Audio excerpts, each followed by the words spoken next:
झोपड़ी के द्वार पर बाप और बेटा दोनों एक बुझे हुए अलाव के सामने चुपचाप बैठे हुए हैं और अंदर बेटे की जवान बीवी बुधिया प्रसव वेदना में पछाड़ खा रही थी। रह रहकर उसके मुंह से ऐसी दिल हिला देने वाली आवाज निकलती थी कि दोनों कलेजा थाम लेते थे। जाड़ों की रात थी। प्रकृति सन्नाटे में डूबी हुई। सारा गांव अंधकार में लय हो गया था। घीसू ने कहा, मालूम होता है बचेगी नहीं। सारा दिन दौड़ते हो गया, जा देख तो आ। माधव चिढ़कर बोला, मरना ही है तो जल्दी मर क्यों नहीं जाती? देख कर क्या करूं? तू बड़ा बेदर्द है बे। साल भर जिसके साथ सुख चैन से रहा, उसी के साथ इतनी बेवफाई। तो मुझसे तो उसका तड़पना और हाथ पांव पटकना नहीं देखा जाता। मुझे वहां जाते डर लगता है। और डर किस बात का है? अब मैं तो यहाँ ही हूँ। ऐसा तुम ही जाकर देखो ना। अब मेरी औरत जब मरी थी तो मैं 3 दिन तक उसके पास से हिला तक नहीं। हाँ, और फिर मुझसे लजाएगी कि नहीं?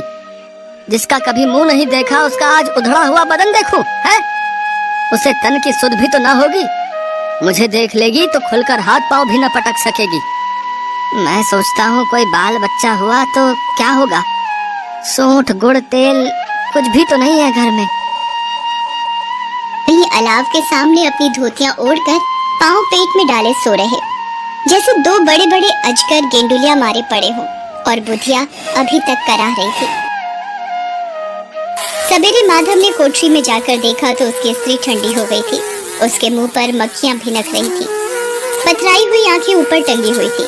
सारी देह धूल से लथपथ हो रही थी। उसके पेट में बच्चा मर गया था। माधव भागा हुआ घीसू के पास आया। फिर दोनों जोर जोर से हाय हाय करने लगे और छाती पीटने लगे। पड़ोस वालों ने ये रोना धोना सुना तो दौड़े हुए आए और पुरानी मर्यादा के अनुसार इन अभागों को समझाने लगे, मगर ज्यादा रोने पीटने का अवसर न था। कफन की और लकड़ी की फिक्र करनी थी। घर में तो पैसा इस तरह गायब था जैसे चील के घोंसले में मांस। बाप बेटे रोते हुए गांव के जमींदार के पास गए। वो इन दोनों की सूरत से नफरत करते थे। कई बार इन्हें अपने हाथों से पीट चुके थे। वादे पर काम पर ना आने के लिए पूछा, क्या है बे घिसुआ, रोता क्यों है? अब तो तू कहीं दिखलाई भी नहीं देता। मालूम होता है इस गांव में रहना नहीं चाहता। अब सरकार, बड़ी विपत्ति में हूँ। माधव की घरवाली रात को गुजर गई। रात भर तड़पती रही सरकार। हम दोनों उसके सिरहाने बैठे रहे। दवा दारू जो कुछ हो सका सब कुछ किया, मुदा वो हमें दगा दे गई। अब कोई एक रोटी देने वाला भी न रहा मालिक। तबाह हो गए, घर उजड़ गया। आपका गुलाम हूँ। अब आपके सिवा कौन उसकी मिट्टी पार लगाएगा? हमारे हाथ में तो जो कुछ था वो सब तो दवा दारू में उठ गया। सरकार की ही दया होगी तो उसकी मिट्टी उठेगी। आपके सिवा किसके द्वार पर जाऊं?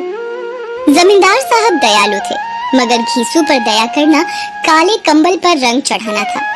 जी में तो आया कह दें, लेकिन ये क्रोध या दंड देने का अवसर न था। जी में कुड़ते हुए 2 रुपए निकालकर फेंक दिए, मगर सांत्वना का एक शब्द भी मुंह से ना निकला। उसकी तरफ ताका तक नहीं, जैसे सिर का बोझ उतारा हो। जब जमींदार साहब ने 2 रुपए दिए तो गांव के बनिए महाजनों को इनकार का साहस कैसे होता। घीसू जमींदार के नाम का ढिंढोरा भी पीटना जानता था। किसी ने 2 आने दिए, किसी ने 4 आने। 1 घंटे में घीसू के पास 5 रुपए की अच्छी रकम जमा हो गई। कहीं से अनाज मिल गया, कहीं से लकड़ी, और दोपहर को घीसू और माधव बाजार से कफन लाने चले।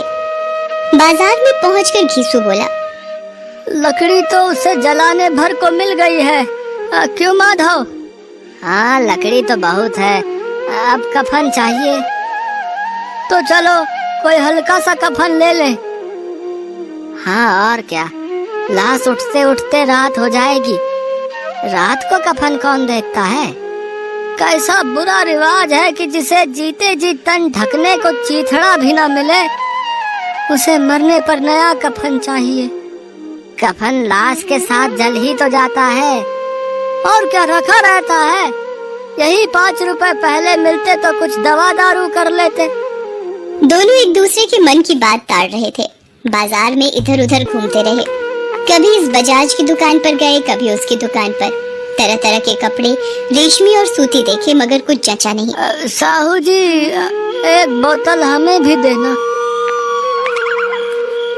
दोनों बरामदे में बैठकर शांतिपूर्वक पीने लगे। कई कुज्जियां ताबड़तोड़ पीने के बाद दोनों सरूर में आ गए। घीसू बोला, दुनिया का दस्तूर है, नहीं लोग बामनों को हजारों रुपए क्यों दे देते हैं? कौन देखता है परलोक में मिलता है या नहीं? बड़े आदमियों के पास धन है फूके, हमारे पास फूकने को क्या है? लेकिन लोगों को जवाब क्या दोगे? लोग पूछेंगे नहीं कफन कहाँ है? अबे कह देंगे कि रुपए कमर से खिसक गए, बहुत ढूंढा मिले नहीं। लोगों को विश्वास ना आएगा, लेकिन फिर वही रुपए देंगे। माधव आसमान की तरफ देखकर बोला, मानो देवताओं को अपनी निष्पापता का साक्षी बना रहा हो।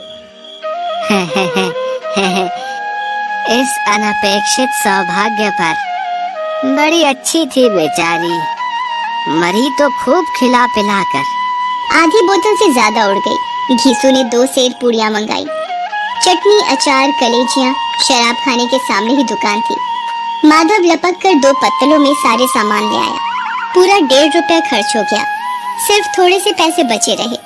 अरे थे जैसे जंगल में कोई शेर अपना शिकार उड़ा रहा हो। न जवाबदेही का खौफ था, न बदनामी की फिक्र। इन सब भावनाओं को उन्होंने बहुत पहले ही जीत लिया था। घीसू दार्शनिक भाव से बोला, हमारी आत्मा प्रसन्न हो रही है तो क्या उसे पुत्र न होगा? जरूर से जरूर होगा। भगवान तुम अंतर्यामी हो, उसे वैकुंठ ले जाना। हम दोनों हृदय से आशीर्वाद दे रहे हैं। आज जो भोजन मिला वो कभी उम्र भर न मिला था। एक क्षण के बाद माधव के मन में एक शंका जागी। बोला, क्यों दादा, हम लोग भी एक ना एक दिन वहाँ जाएंगे ही। घीसू ने इस भोले भाले सवाल का कुछ उत्तर न दिया। वो परलोक की बातें सोचकर इस आनंद में बाधा न डालना चाहता था। जो वहाँ हम लोगों से पूछे कि तुमने हमें कफन क्यों नहीं दिया तो क्या कहोगे? कहेंगे तुम्हारा सिर। पूछेगी तो जरूर, तू कैसे जानता है कि उसे कफन न मिलेगा? तू मुझे ऐसा गधा समझता है? 60 साल क्या दुनिया में घास खोदता रहा हूँ है? उसको कफन मिलेगा और बहुत अच्छा मिलेगा। माधव को विश्वास न आया। बोला, कौन देगा? रुपए तो तुमने चट कर दिए। वो तो मुझसे पूछेगी, उसकी मांग में तो सिंदूर मैंने डाला था। कौन देगा? बताते क्यों नहीं? वही लोग देंगे जिन्होंने आपकी दिया। हाँ, आपकी रुपए हमारे हाथ ना आएंगे। भरपेट खाकर माधव ने बची हुई पूड़ियों का पत्तल उठाकर एक भिखारी को दे दिया, जो खड़ा इनकी ओर भूखी आंखों से देख रहा था। और देने के गौरव, आनंद और उल्लास का अपने जीवन में पहली बार अनुभव किया। घीसू ने कहा, ले जा, खूब खा और आशीर्वाद दे। जिसकी कमाई है वो तो मर गई, मगर तेरा आशीर्वाद उसे जरूर पहुंचेगा। रोए रोए से आशीर्वाद दो। बड़ी गाढ़ी कमाई के पैसे हैं। वो वैकुंठ में जाएगी दादा, वैकुंठ की रानी बनेगी। हाँ बेटा, वैकुंठ में जाएगी। किसी को सताया नहीं, किसी को दबाया नहीं। मरते मरते हमारी जिंदगी की सबसे बड़ी लालसा पूरी कर गई।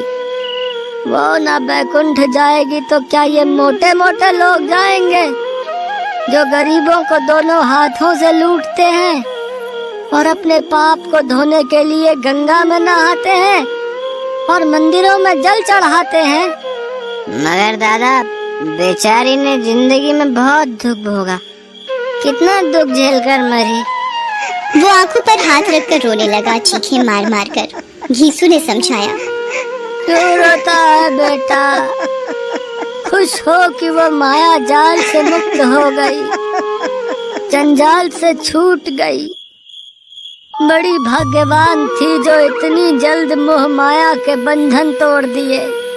और आखिर नशे में मदमस्त होकर वहीं गिर पड़े और उधर गांव में बेचारी बुधिया की लाश का अंतिम संस्कार गांव वालों ने जैसे